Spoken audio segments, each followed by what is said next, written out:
हे चिदान देगा देवा तुझा विसरल भावा गुण गायेन आवडे हिची माझी सर्व जोडी न लगे मुक्ती धन संपदा न लगे मुक्ती धन संपदा संत संग देई सदा गुण गायेन आवडे हिची माझी सर्व जोडी तुका म्हणे गर्भवासी तुका म्हणे गर्भवासी सुखे घालावे आपासी गुण गायेन आवडे हिची माझी सर्व जोडी समचरण सरोज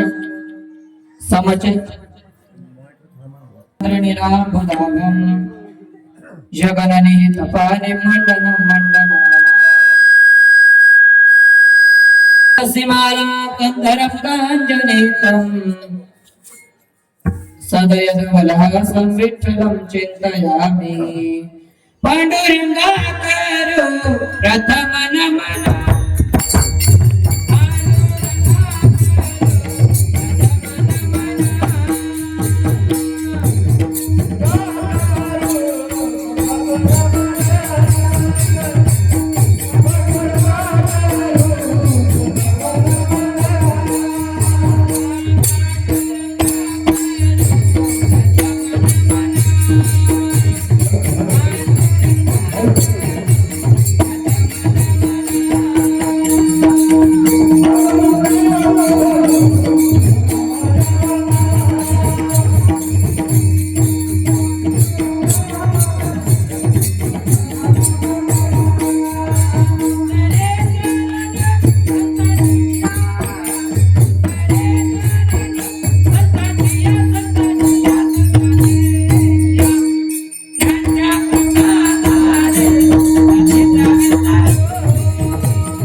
पांडुरंगाकडू प्रथम नमन दुसरे चरण संतांच्या त्यांच्या कृपादाने कथेचा विस्तारो बाबाजी सद्गुरु दास तुका अथंका परिरम्य सिंहासनस्थं पदांभोज तेजस्फुरति प्रदेशम् वेदीन्द्रादिदैवे सदा स्तूयमानं समाधिस्थमूर्तिं भजे ज्ञानदेवम् शरण शरण एकनाथा पायी माथा ठेविला नका पाहून दोष झालो दास पायाचा सेवे लागे सेवक झालो तुमच्या लागलो निज चरणा अहो स्वामी तुकया देवा यावरी न करावा अवेरो आता हृदय आपुले चौफाळुनिया फले मुली पैसव पाऊले श्री गुरूंचे ते नमस्कारोनी आता गुरुर ब्रह्मा गुरुर विष्णू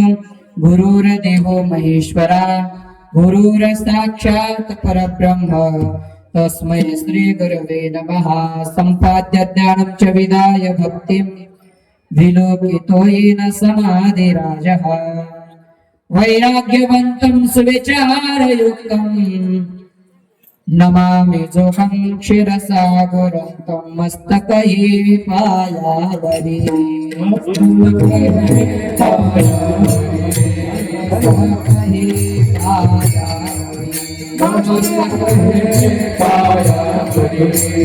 यावार करे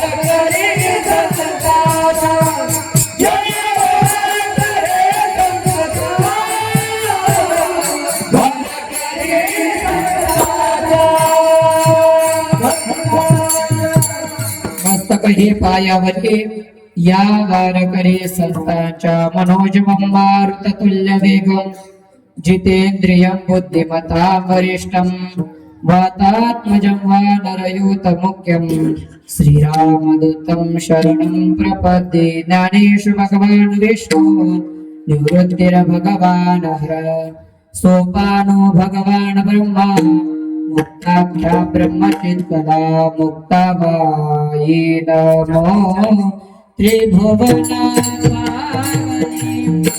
मुक्ताबाई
मुक्ताबाई नमो त्रिभुवन पावनी आद्यत्रय जननी देवाची हे चिदान देगा देवा हे चिदान देगा देवा तुझा विसर न बाबा गुण गायन आवडे हेची माझी सर्व जोडी विठ्ठल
प्रस्तुत प्राप्त स्थली प्राप्त प्रसंगी कीर्तनरूपी सेवेकरता घेतलेला अभंग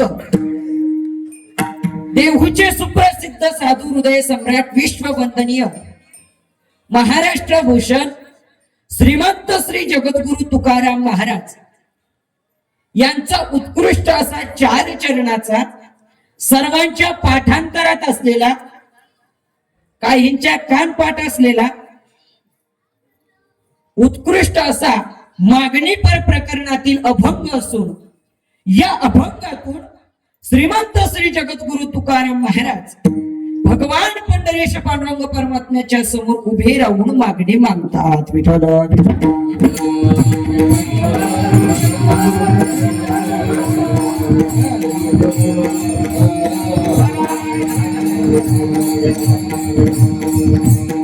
सेवेला सुरुवात करण्यापूर्वी थोडासा परिहार द्यायचा, तो म्हणजे असा की अखिल कोट ब्रह्मांड नायक भगवान पंढरीश पांडुरंग परमात्मा ज्ञानोबराय तुकोबराय सद्गुरु जोग महाराज हनुमंतराय सर्व संत महंतांच्या आशीर्वादाने गेल्या 25 वर्षापासून, आपलं हे किती वर्ष आहे? 25वे वर्ष आहे. 25व्या वर्षापासून चालू असलेला आपला हा अखंड हरिनाम सप्ताह तथा ग्रंथराज ज्ञानेश्वरी पारायण सोहळा आणि श्रीमद भागवत कथा, ज्यांच्या मुखारविंदातून आपण श्रीमद भागवत कथा श्रवण करत आहात, असे असणारे हरिभक्त परायण अमोल महाराज सरकटे यांच्या मुखारविंदातून आपण श्रीमद भागवत कथा 7 दिवस श्रवण करत आहात. केली की नाही? काही निस्तेच मुडके हलवायला लागले. ज्यांनी केली त्यांनी हो म्हणा, ज्यांनी नसन केली त्यांनी नाही म्हणा. अशा यांच्या मुखारविंदातून आपण श्रीमद भागवत कथा श्रवण करत आहात. आणि या अखंड हरिनाम सप्ताहामधील 7व्या दिवसाची कीर्तन रूपी सेवा या सर्व गावकरी मंडळींनी, सप्ताह कमिटीवाले मंडळींनी सर्वांनी ही माझ्याकडे दिली. त्याबद्दल मी या सर्व सप्ताह कमिटीवाले अध्यक्ष, उपाध्यक्ष, सचिव, खनिजदार, सदस्य, अजून कोणी जे असेल ते सर्वांना धन्यवाद देतो आणि या सगळीकडे बोलतो.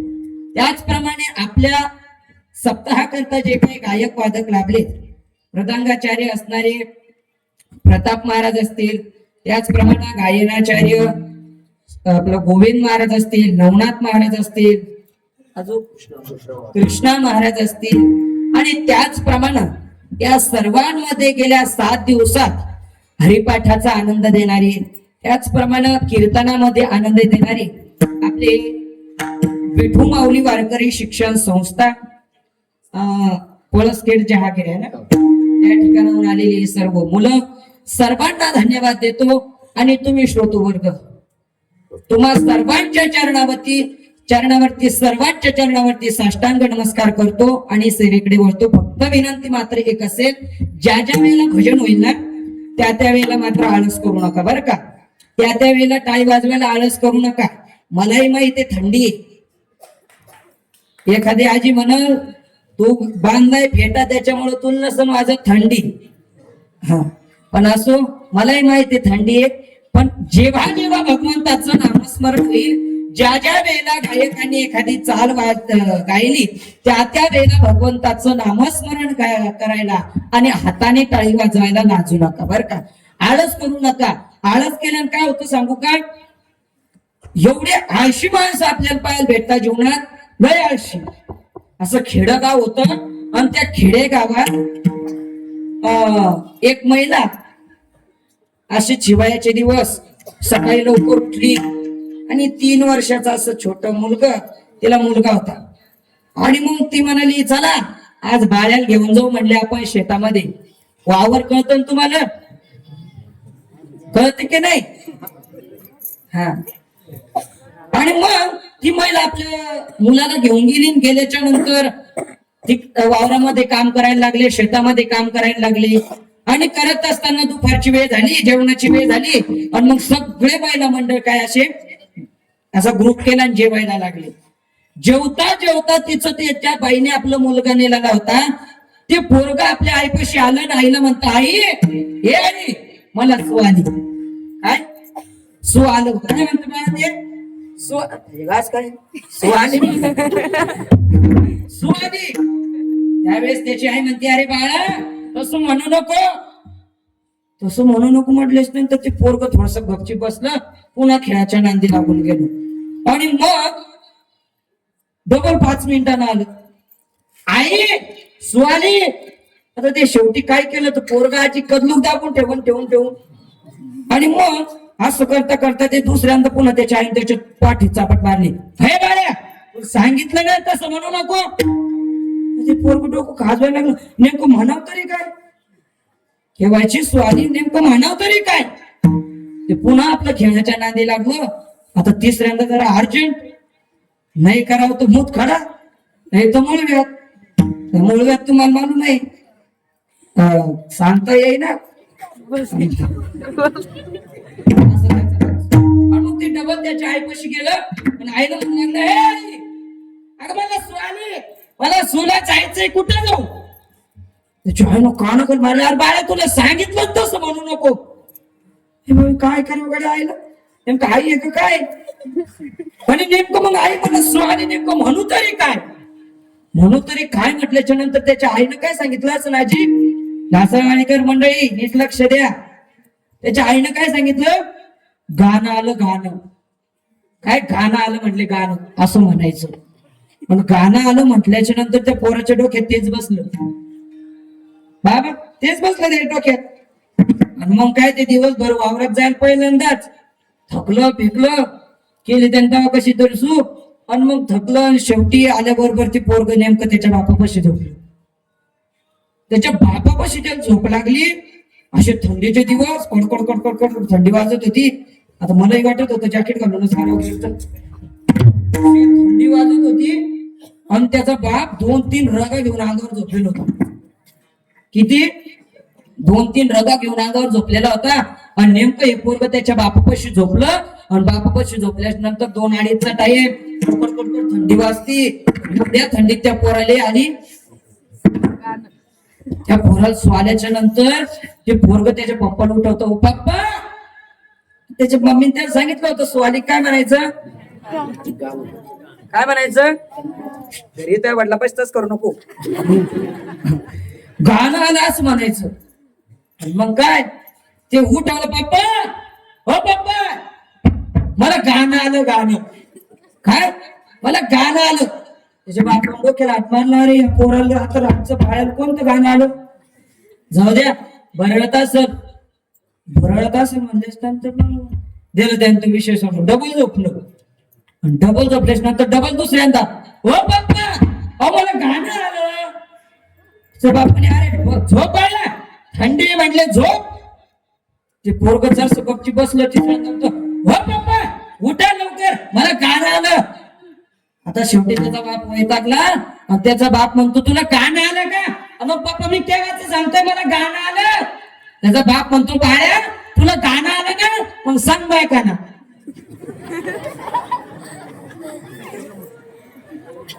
काय बोलते, सांग बायकांना. हे पोरग त्याला म्हणतो मी घरी गेल्यावर असंच करणार. मग सांगायचं तात्पर्य एवढे की आळस मात्र कोणी करणार. तो त्याचा बाप जर उठला असता ते गाणं कानात रुद्राभिषेक झाला असता का. सांगण्याचं तात्पर्य झोपू सुद्धा कोणी नका.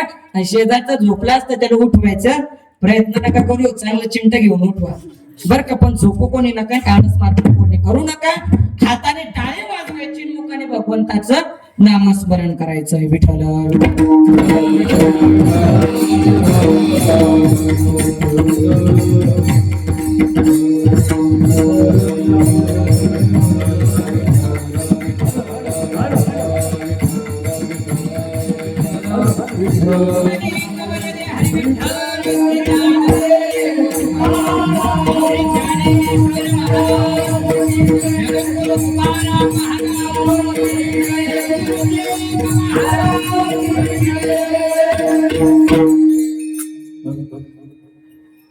अभंग कुणाचा आहे, तुकाराम महाराजांचा अभंग आहे. कुणाचा आहे आजी, तुकाराम महाराजांचा अभंग आहे.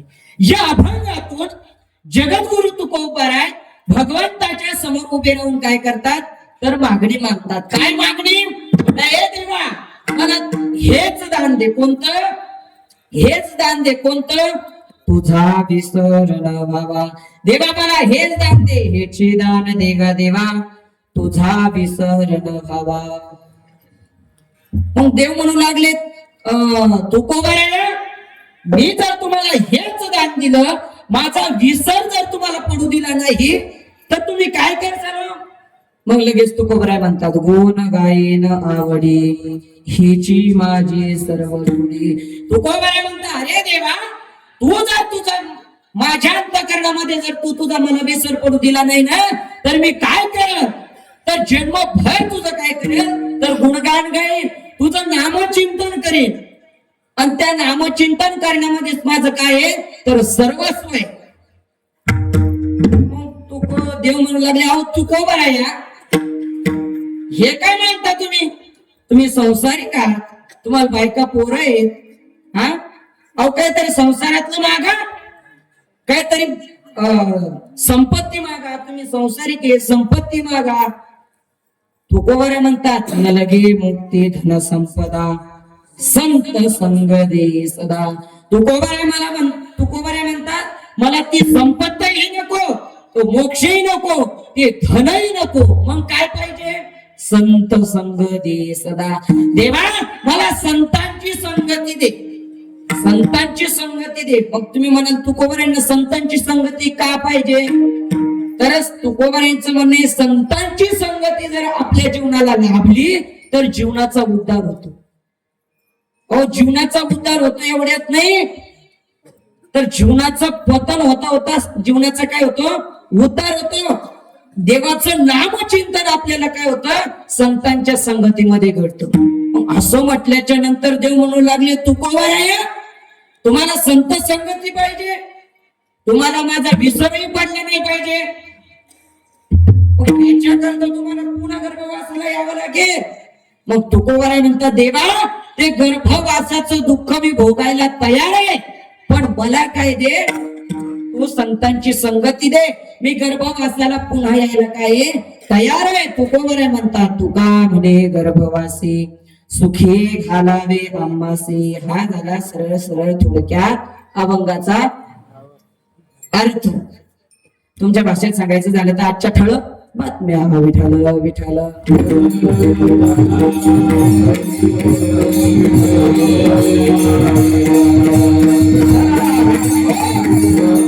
आजच्या अभंगात जगद्गुरु तुकोबाराय मागणी मागतात. मग तुम्ही म्हणाल का हो महाराज आम्ही गाथ्याचं पारायण केलं, रोज नित्यनेमानं आम्ही गाथ्याचे काही अभंग वाचण्यात आमचे आले, तर त्या गाथ्यामध्ये काही अभंग असे आहेत की त्या अभंगामध्ये जगद्गुरु तुकोबाराय मागणीचा काय करतात? निषेध करतात.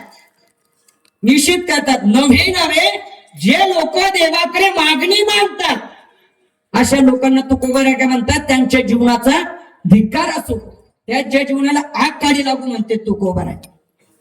पण अशी मागणीचा निषेध करणारे तुकोबाराय मग आजच्या अभंगात मागणी मागतात तरी कशी?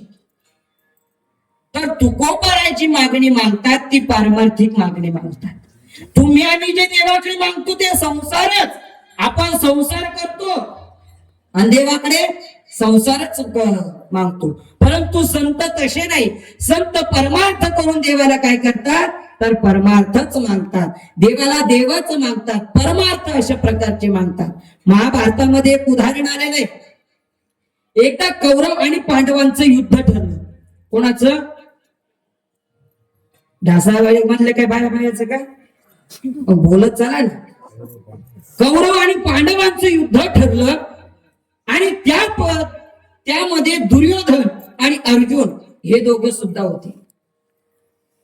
आणि मग दुर्योधन आणि अर्जुन हे देवाकडे मदत मागण्याकरता आले.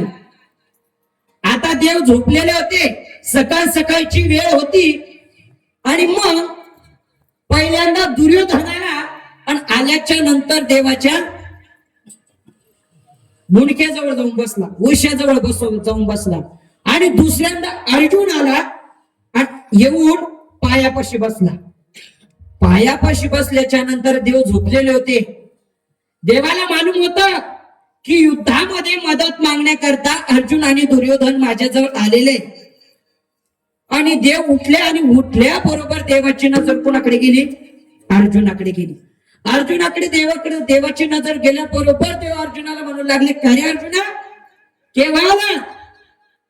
लगेच दुर्योधन मागून म्हणतोय किसना पाटील. त्याच्या अगोदर मी आलो. हो किसना पाटील, त्याच्या अगोदर मी आलो. मला विचारा काय येत? मग त्यावेळेस दुर्योधन आपलं भगवान श्रीकृष्ण म्हणू लागले, बर सांगा कसं काय येणं केलं? सकाळी कसं काय येणं केलं? त्यावेळेस दुर्योधन म्हणू लागला, देवा तुला माहित नाही का? अरे देवा 2 दिवसावर युद्ध आलंय आणि त्या युद्धामध्ये आम्ही तुमच्याकडे काय करण्याकरता आलोय? मदत मागण्याकरता आलो. मदत मागण्याकरता आलोय म्हटल्याच्या नंतर देव म्हणू लागले, हे पहा तुम्हाला जर माझी मदतच पाहिजे ना तर ऐका, एका बाजूने माझं 56 कोटी यादव सैन्य रे. काय एका बाजूनं माझं 56 कोटी यादव सैन्य राहील आणि एका बाजूनं मी राहील. परंतु मी ज्या बाजूनं राहील त्या बाजूनं मी हातात शस्त्र घेणार नाही, काही मदत सुद्धा करणार नाही. असं म्हटल्याच्या नंतर दुर्योधन म्हणू लागला, देवा पहिले मी आलोय, त्याच्याकरता मीच अगोदर मागणार. मग दुर्योधनाने मनात विचार केला, अरे हा बाबा म्हणतोय एका बाजूनं मी राहील, एका बाजूनं माझं 56 कोटी यादव सैन्य राहील, आणि हा ज्या बाजूने राहील त्या बाजूने म्हणतो मी हातात शस्त्र धरणार नाही. वाटल्या 4 गोष्टी ज्ञानाच्या सांगेन. आता काय मालूम हा ज्ञानाच्याच सांगतो की नाही म्हणून. जाऊ द्या, आपण काय करू, 56 कोटी यादव सैन्यच घेऊ. देवाला जाऊ द्या म्हणले तिकडच. आणि मग असं झालं म्हटल्याच्या नंतर दुर्योधन म्हणू लागला, देवा मला 56 कोटी यादव सैन्य पाहिजे.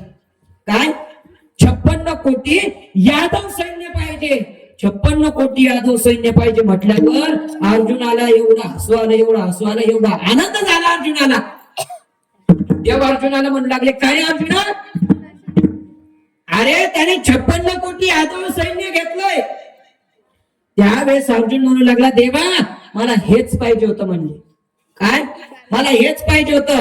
बस देवा, तू जर माझ्याकडून असलं ना मला कशाचीच काही काळजी करायचं काम नाही. म्हटले मला कशाचीच काही काळजी करायचं काम नाही. माझं सांगण्याचा मुद्दा, सांगण्याचं तात्पर्य एवढंच आहे की संत देवाकडे मागत असताना परमार्थ करून परमार्थच मागतात, आणि तुम्ही आम्ही देवाकडे संसार करून काय करतो, तर संसारच. व्यवहारामध्ये तिघांचे स्वभाव ठरलेले, व्यवहारामध्ये तिघांचे स्वभाव ठरलेले. एक कुत्र्याचा स्वभाव, कोणाचा म्हटलो मी, कुत्र्याचा. बिबट्याचा म्हणलो का, हा तुम्ही बोलत चला बरं का झालं.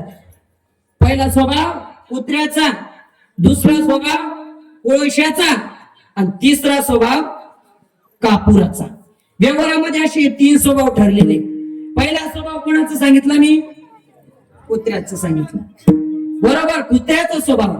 कुत्रा असं आहे, कुत्र्याला आपण कितीही पंचपक्वान्नाचं जेवण वाढा, पुरणाची पोळी, तुपातली खीर, त्यात गुलाबजामुन, रशी, भजे, पापड, हे काय आता आज फराळचं होतं म्हणून सायची की नाही तर आता तेच चालू वाटतं कोणीकडे, है ना. आणि असू द्या, त्याच्या पुढे ते ताट ठेवा, ते सगळं खाईल. पण एखाद्या गल्लीनं जाऊ द्या, आणि गल्लीनं जाता जाता त्याला 1972 मधला हाड सापडतो, ते त्याला चाटल्याशिवाय राहणार नाही. प्रमाण सुद्धा आहे. श्वानासी भोजन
श्वानाचे भोजन दिले पंचामृत, तरी त्याचे चित्त हाडावरी. अहो गल्लीनं सुद्धा जात असताना जर हाड सापडला ना काकू, त्या हाडात तोंड लावल्याशिवाय राहत नाही.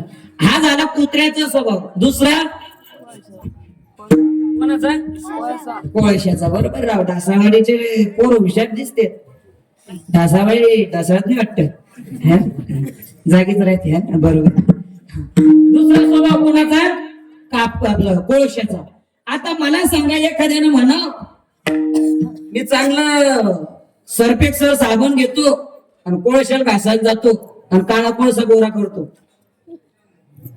करणं सोपं आहे का? सोपं आहे का? अहो जो त्याला साफ करायला जातो त्या साबणात काळा केल्याशिवाय राहत नाही. ते म्हणतो बरोबर आहे. हा झाला कोळशाचा स्वभाव. का आपला उतऱ्याचा पाहिला, कोळशाचा पाहिला, आता कापुराचा स्वभाव. कापुराचा स्वभाव सुद्धा, त्या कापुराला तुम्ही किती उकरण्यात देऊन टाका, कुठेही दाबून ठेवा, पण तो त्याचा सुगंध सोडल्याशिवाय राहत नाही. तशी व्यवहारात हे तीन स्वभाव ठरलेले. तसे परमार्थामध्ये सुद्धा तीन स्वभाव ठरलेले आहे.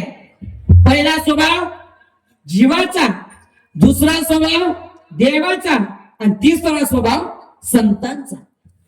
पहिला स्वभाव कोणाचा म्हणलो मी? जीवाचा. जीवाचा स्वभाव काय? सतत मागत राहणे. जीवाचा स्वभाव, जीवाचा हात कसा आहे? सतत मागत राहणे. देवाचा जे मागत नाही त्यांना आग्रह करणे. आणि संतांचा स्वभाव कसा आहे? काहीही न मागणे. काही मागणे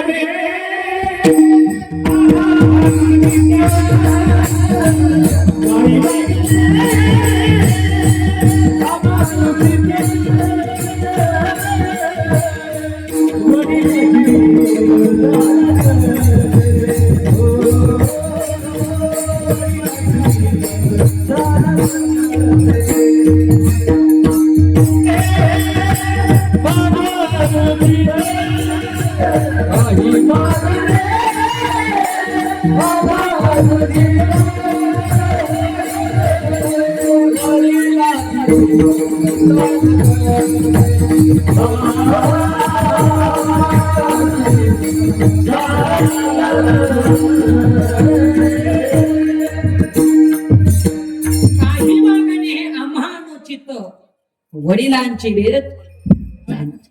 अहो काहीही न मागणे हा काय झाला? संतांचा स्वभाव. एकदा जगद्गुरु तुकाराम महाराज ज्या ज्या वेळेला पंढरपूरला जायचे, नीट आहे का बरं का, ज्या ज्या वेळेला पंढरपूरला जायचे त्या त्या वेळेला भगवंताने खाली मान घालावी. ज्या ज्या वेळेला जगद्गुरु तुकोबाराय पंढरपूरला जायचे त्या त्या वेळेला भगवंताने खाली मान घालावी. परंतु एकदा आपल्या तुकाराम महाराज पंढरपूरला गेल्याच्या नंतर चंद्रभागेचं स्नान केलं, पुंडलिकाचं दर्शन घेतलं.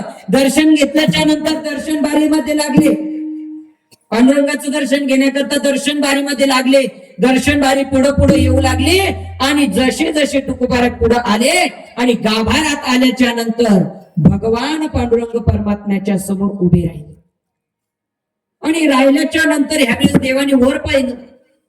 तुकोबारायांना ते आश्चर्य वाटलं की अरे आपण ज्या ज्या वेळेला देवाच्या दर्शनाकरता यायचो त्या त्या वेळेला देवाने खाली पाहावं आणि ह्या वेळेस आलोय तर चक्क देव माझ्याकडे पाहतोय कसं काय? त्यावेळेस देव आपला तुकोबाराय त्या पांडुरंगांना म्हणू लागले, अहो देवा आज कस काय माझ्याकडे तुम्ही वर पाहताय, कस काय? त्यावेळेस देव म्हणू लागले, अहो तुकोबाराया तुम्ही दरवेळेस दर्शनाला येतात. काय तुम्ही दरवेळेस दर्शनाला येतात परंतु काही मागत नाही. आणि तुमच्या निष्काम सेवेचं कर्ज माझ्या डोक्यावर झालेले. देव हा कर्जदार आहे आणि संत सावकार. तुमच्या निष्काम सेवेचं कर्ज माझ्या डोक्यावरती झालेलं आहे. म्हणून तुकोबाराया तुम्ही काय करा, आज आले ना तर काहीतरी मागा. तुकोबाराया काहीतरी मागावं. तेव्हा कुठं माझ्या डोक्यावरच कजरा हलक होईल. काहीतरी मागा. त्यावेळेस तुकोबाराय म्हणू लागले, देवा मी काय याच्या करता येतो का? याच्या करता येतो का देवा? मी तुला काय वाटलं मी याच्या करता येतो? काही मागायला येतो? नाही देवा मी याच्या करता नाहीये. म्हणले मग कशा करता? परी आहे आवडी दर्शन. परी आहे आवडी कामने तुझे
परी आया घडी दर्शनाची. देवा तुला काय वाटलं मी काही मागण्या करता येतो रे? नाही देवा, मी मला आवड आहे म्हणून मी तुझ्याकडे येतो, तुझ्या दर्शना करता येतो. त्यावेळेस तो देव म्हणू लागले नाही तो कोबराया काहीतरी मागा हो, काहीतरी मागा.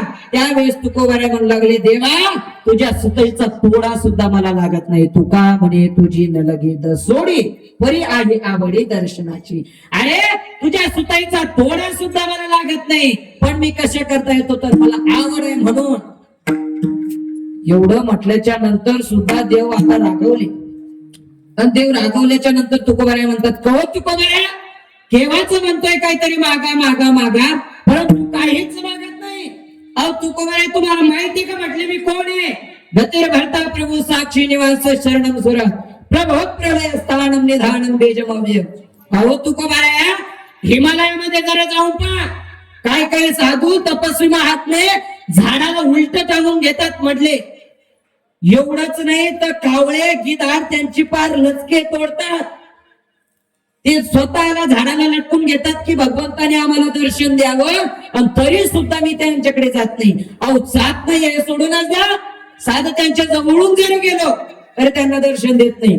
आणि तुम्हाला म्हणतोय केव्हाच काहीतरी मागा मागा मागा, तर तुम्ही मागत नाही. असं म्हटल्याच्या नंतर तो कोबारे म्हणलं की हा आता देव संतापले, देवाला राग आले, म्हणले आता काहीतरी आपण मागितलं पाहिजे. त्यावेळेस तुकोबारा देवाला म्हणतात देवा तू म्हणतो ना म्हणून, देवा तू म्हणतो ना म्हणून मागतो, नाही तुम्हाला याची काही गरज नाही. तू म्हणतो ना म्हणून, नाही तर मला याची काही गरज नाही.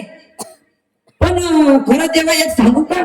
म्हणले आता काय तुकोबारा देवा मी मागितलं सुद्धा असत रे.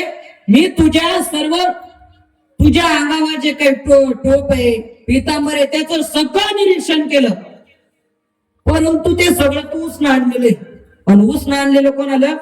देऊ नाही. देवा मला वाटलं होतं तो टोप सुद्धा घ्याव रे, पण काय करावं तो सुद्धा तू इंद्राचा आणलेला आहे.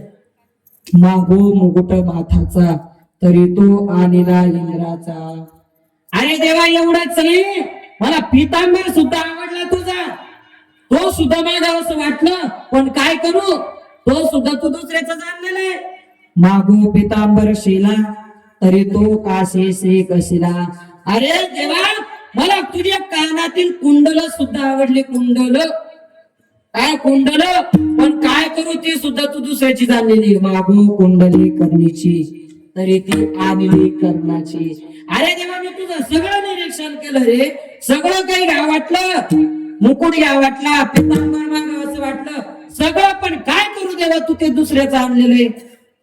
त्यावेळेस देव म्हणू लागले नाही तुकोबारा काही करा पण काहीतरी मागा, काहीतरी मागा तुकोबारा या काहीतरी मागा.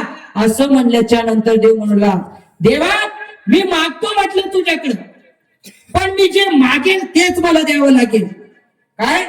तेच मला द्यावं लागेल, आणि मी जे म्हणेल तेच द्यावं लागेल. असं म्हणल्याच्या नंतर देवाच्या थोडा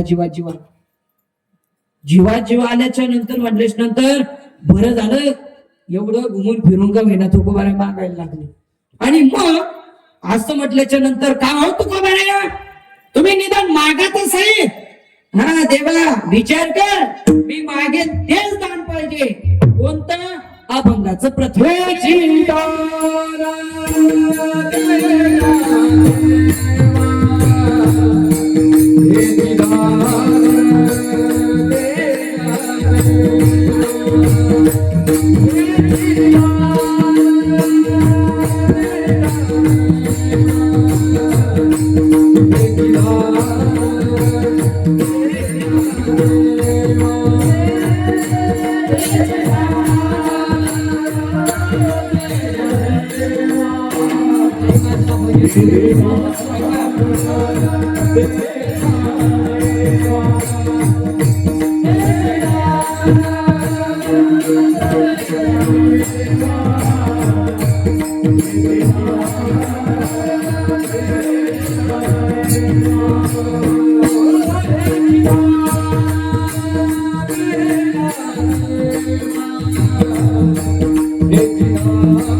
येता वाजवूक टाळ्या काय वाजवलं पाहिजे. थंडी असून सुद्धा ते एवढं गायन करता म्हणलं. विठ्ठल विठ्ठल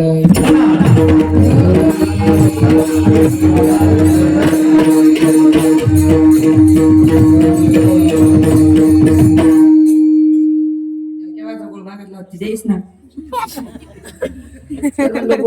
पाण्याची बाटली ठेवली. मी गोड खातही नाही कोणाच्या हातचा. कधी कधी वेळ पडली तर गावातूनच पाव मागवतो. कारण एके ठिकाणी असं तुमच्या गावासारखं, म्हणजे तुमच्या गावाचं काही नाव घेत नाही मी, पण असं तुमच्या गावासारखं एक गाव होतं. तुमचं गाव बरं आहे मला समजा. आणि त्यात असे काही 4-5 पोरं पुढे बसले होते. एक स्पेशल गुळ ठेवायला होतं. ते गुळ ठेवायला असल्याच नंतर त्याला पहिल्यांदा गुळ ठेवला तो गोड लागला. दुसऱ्यांदा ठेवला गोड लागला. तिसऱ्यांदा ठेवला जरा खारट लागला. आणि खारट लागला नंतर पडलं कडे तिसरा खडा जरा खारट लागला. नेमकं पाव तुम्ही तेवढा गायनाच्या एक प्रमाण म्हणलं. माझं लक्ष त्याच्याकडे गेलं. ज्याच्या जो गोळ ठेवत होता ना त्याच्याकडं पाहिलं तर ते पहिले नाकात बोट घालायचं म्हणून गोल ठेवायचं. म्हणलं ते चांगलं दिसलंय ते ठेवायला. त्याला थोडा कानाचा प्रॉब्लेम दिसतोय म्हणलं. विठायला विठायला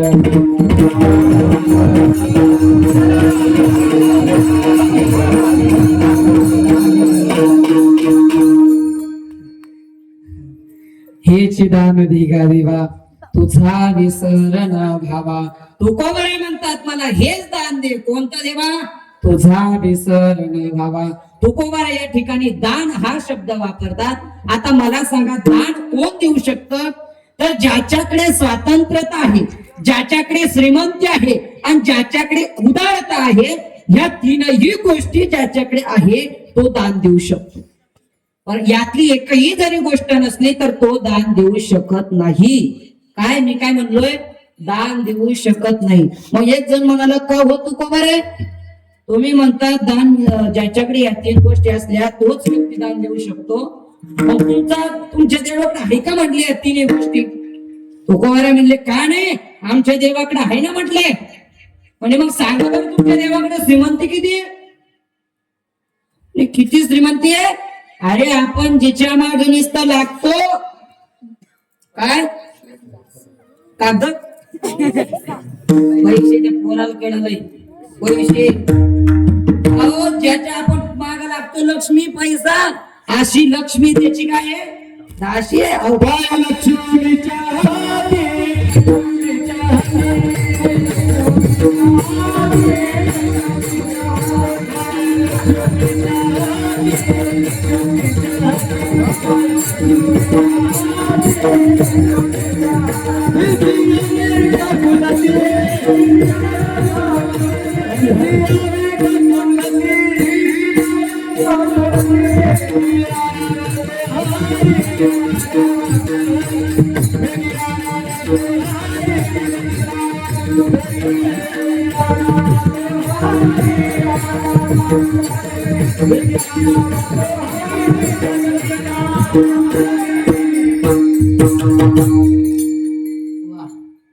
पाय लक्ष्मीचे हाते तिशी यावे काकुळते. अरे अशी लक्ष्मी त्याचे पाय दाबणं करताय, त्याची दासी.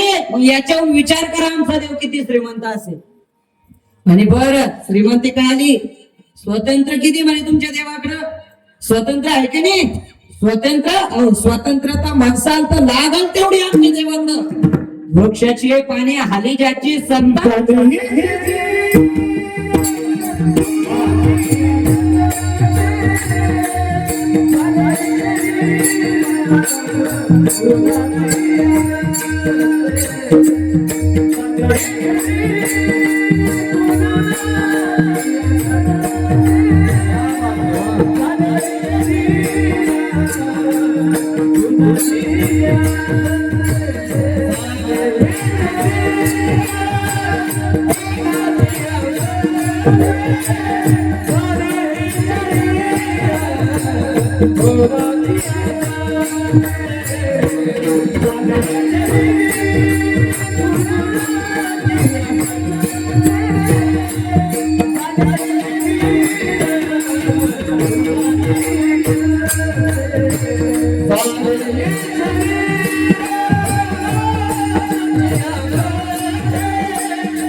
शरीर कोणाची असते कोण बोलवे ते हरिविना.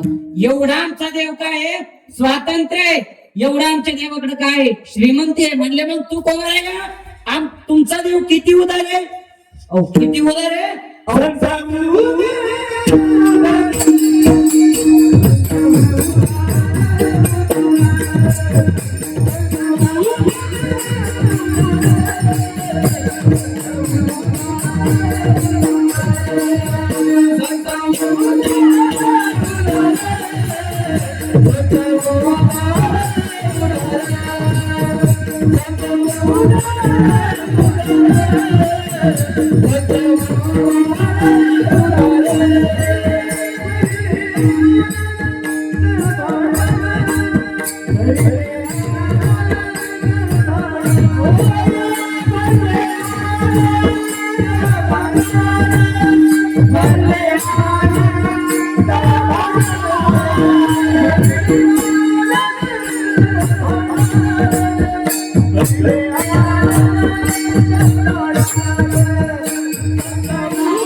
भुले बाबा म्हणायचे काही विषय पाहून प्रमाण देतात आणि काही शब्द पाहून प्रमाण देत असतात. असो एवढ्या देवांचं उदार आहे. अहो किती उदार आहे? अजून बापाची मांडी मागणाऱ्याला काय दिलंय?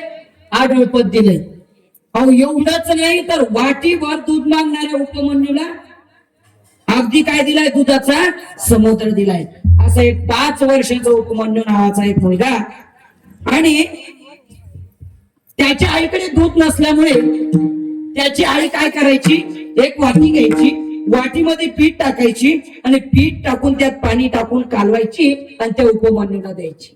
आता तो लहान, त्याला काय करायचं? आणि मग असं करता करता करता भरपूर दिवस ते चाललं.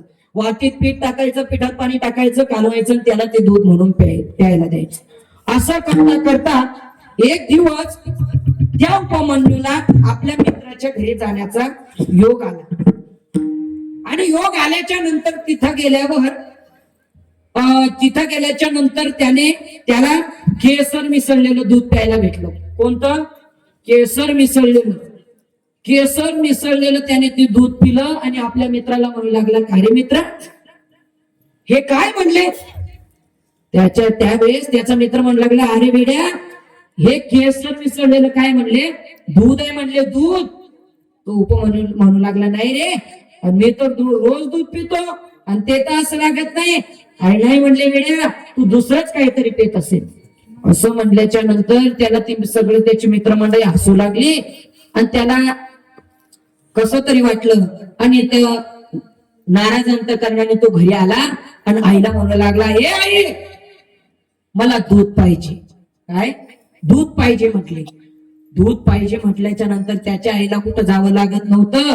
त्याच्या आईने वाटी घेतली, वाटीत पीठ टाकलं, पिठात पाणी टाकलं, कालवलं आणि त्या नेहमीप्रमाणे आपल्या त्या बाळाला ती दिली. त्याने ती वाटी घेतली आणि त्या वाटीकडे पाहून त्या आईला म्हणू लागला, आई मला तू आतापर्यंत फसवत आले, मला आतापर्यंत तू खोटं दूध दिलं, पण आज मला खरं दूध पाहिजे म्हटलं. कोणतं? खरं दूध पाहिजे. खरं दूध पाहिजे म्हटल्याच्या नंतर त्याची आई म्हणू लागली, अरे बाळा तुला देण्याकरता माझ्याकडे खरं दूध नाही रे, कुठून देऊ मी तुला खरं दूध? नाही मला दूध पाहिजे, तर खरं दूध पाहिजे म्हटली. त्यावेळेस त्याची आई म्हणू लागली, अरे बाळा नाहीये मला माझ्याकडे तुला दूध देण्याकरता, दूध नाहीये तुला देण्याकरता. त्यावेळेस तो छोटासा उपमन्यू आपल्या आईला म्हणू लागला, का गाई मग कुठं भेटेल मला खरं दूध, कुठं भेटेल? त्यावेळेस त्याची आई म्हणू लागली, अरे तुला खरं दूध पाहिजे ना, तर जा त्या भगवान परमात्म्याकडे, तो तुला दूध देईल म्हटले. असं म्हटल्याच्या नंतर तो उपमन्यू विचारू लागला, कागाई कुठं भेटतो तो परमात्मा, कुठं भेटतो तो देव? त्यावेळेस त्याची आई म्हणू लागली, अरे बाळा, असं घरी बसून तो देव भेटत नाही, घरी बसून तो परमात्मा भेटत नाही. म्हणले, मग आई काय करावं लागेल? त्यावेळेस त्याची आई म्हणू लागली, अरे कुठेतरी वनात जावं लागतं, जप तप अनुष्ठान तपश्चर्या करावं लागते. त्यावेळेला कुठे तो परमात्मा प्रसन्न होतो. आणि मग असं म्हटल्याच्या नंतर तो घरादाराचा त्याग करतो. सज्जन हो पहा, 5 वर्षाचा मुलगा म्हणतोय बरं का मी, घरादाराचा त्याग करतो आणि वनामध्ये येण्याकरता निघतो. वनामध्ये येत असताना त्याला नारद मुनी भेटतात. नारद मुनी भेटल्याच्या नंतर नारद मुनी म्हणतात, ए कुठे चालला? अरे कुठं चालला? भलं मोठं जंगल आहे, इथं प्राणी आहे, वाघ आहे, सिंह आहे, कुठं चालला? तुला खाऊन घेतील. असं म्हटल्याच्या नंतर तो म्हणू लागला, अहो महाराज, मला वाटीभर दूध पाहिजे आणि ते खरं दूध पाहिजे म्हटले, आणि त्याच्या करता मी देवाची तपश्चर्या करण्याकरता चाललोय, साधना करण्याकरता चाललोय म्हटला. आणि मग असं म्हटल्याच्या नंतर नारद मुनी आता ते तसे नारद म्हणू लागले, अरे येड्या, तू जर पुढे गेला, वाघ जर आला तर एका घासात खाऊन टाकतील. असं म्हणलं. आता तो उपमन्यूला म्हणू लागले, हे शेंडीवाल्या बाबा, अय शेंडीवाल्या बाबा, सांगायचं तर चांगलं सांग, नाही तर मला माझ्या वाटेला जाऊ दे आणि तू तुझ्या वाटेला. असं म्हटल्याच्या नंतर नारद मुनीने त्याला आशीर्वाद दिला, जा, तुला तो परमात्मा प्रसन्न होईल. आणि मग असं म्हटल्याच्या नंतर तो उपमन्यू वनामध्ये येतो. वनामध्ये आल्याच्या नंतर एका झाडाखाली बसतो, तपश्चर्या करतो, साधना करतो, जप तप अनुष्ठान सर्व काही करतो. आणि शेवटी मग त्याला सर्वात भोळं दैवत असणार कोणतं? महादेव. भगवान भोलेनाथ त्याला प्रसन्न होतात. आणि प्रसन्न झाल्याच्या नंतर भगवान भोलेनाथ त्याला म्हणतात, हे उपमन्यू, डोळे उघड, मी तुला प्रसन्न झालोय म्हटलं, बोल तुला काय पाहिजे, मी तुला प्रसन्न झालोय. असं म्हटल्याच्या नंतर तो छोटासा उपमन्यू म्हणतो, देवा, मी मागतो म्हटले, पण मी मागील तेच देशील का? देव म्हणू लागला, अरे तू सांग तर सही, मी देईल म्हटल्याच्या नंतर लगेच देईल म्हटले, तू माग. त्यावेळेस तो उपमन्यू म्हणू लागला, देवा, मला फक्त बाकी काही नको, फक्त वाटीभर काय पाहिजे? दूध पाहिजे. वाटीभर दूध पाहिजे म्हटल्याच्या नंतर भगवान भोलेनाथ मनात विचारायला, अरे मागणाऱ्याला जरी अक्कल नसली तर देणाऱ्याला काय पाहिजे? अक्कल पाहिजे. आता सप्ताह कमिटीवाल्यांनी मस्त म्हणाव फाडा 500ची, पण तुमचं काम आहे ना, लाडके बहिणीचे 1,500 द्यायला पाहिजे आपले. एखादी म्हणत असत, बाबा तुम्हाला नाही म्हणून तरी बरं, तुम्हाला चालू नाही म्हणून का, आणि आम्हाला चालू आहे म्हणून असं का? बर थांब, तू बाहेर मंडपाच्या बाहेर नाही असं बोल. आणि मग म्हटलं, मागण्याला जरी अक्कल नसली तर देणाऱ्याला काय पाहिजे? अक्कल पाहिजे. म्हणून भगवान भोले शंकराने वाटीभर दूध न देता काय दिला? अगदी दुधाचा समुद्र देऊन टाकला.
ध्रुव क्षीराचा सागर उपमन. एकदा वारकरी संप्रदायाच्या नियमाप्रमाणे आपण भजन करू बरं का. करा हात सगळेजण वरती करा, सगळे करा. नाराजी करायची नाही. मी पहिलंच बोललो, आळीच करायचं नाही. प्रत्येक जण करा, करा सर्व. ते बस स्टँड एक ते करा. देव काकांना हात खाली घेतले लगेच करा, सगळे वर करा. हा केले का? केले ना? हा, जे करणार नाही ना मग मी आमच्या मामाला सांगेन. मग मामा मालूम आहे आमचे कोणी? मालूम आहे ना, एकनाथराव शिंदे आमचे मामा झाले ते. आता तुमचे कोण भाऊ म्हटलेच ना तर आमचे भाऊ म्हणा ना. काय खाली घेतले करा. हा, आणि भजन होईपर्यंत कोणीच खाली घ्यायची नाही बरं. तुले हरी काना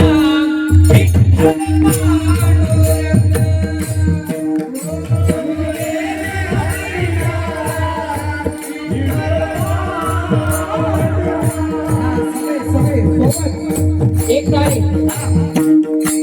हा, एक ताळी. सगळे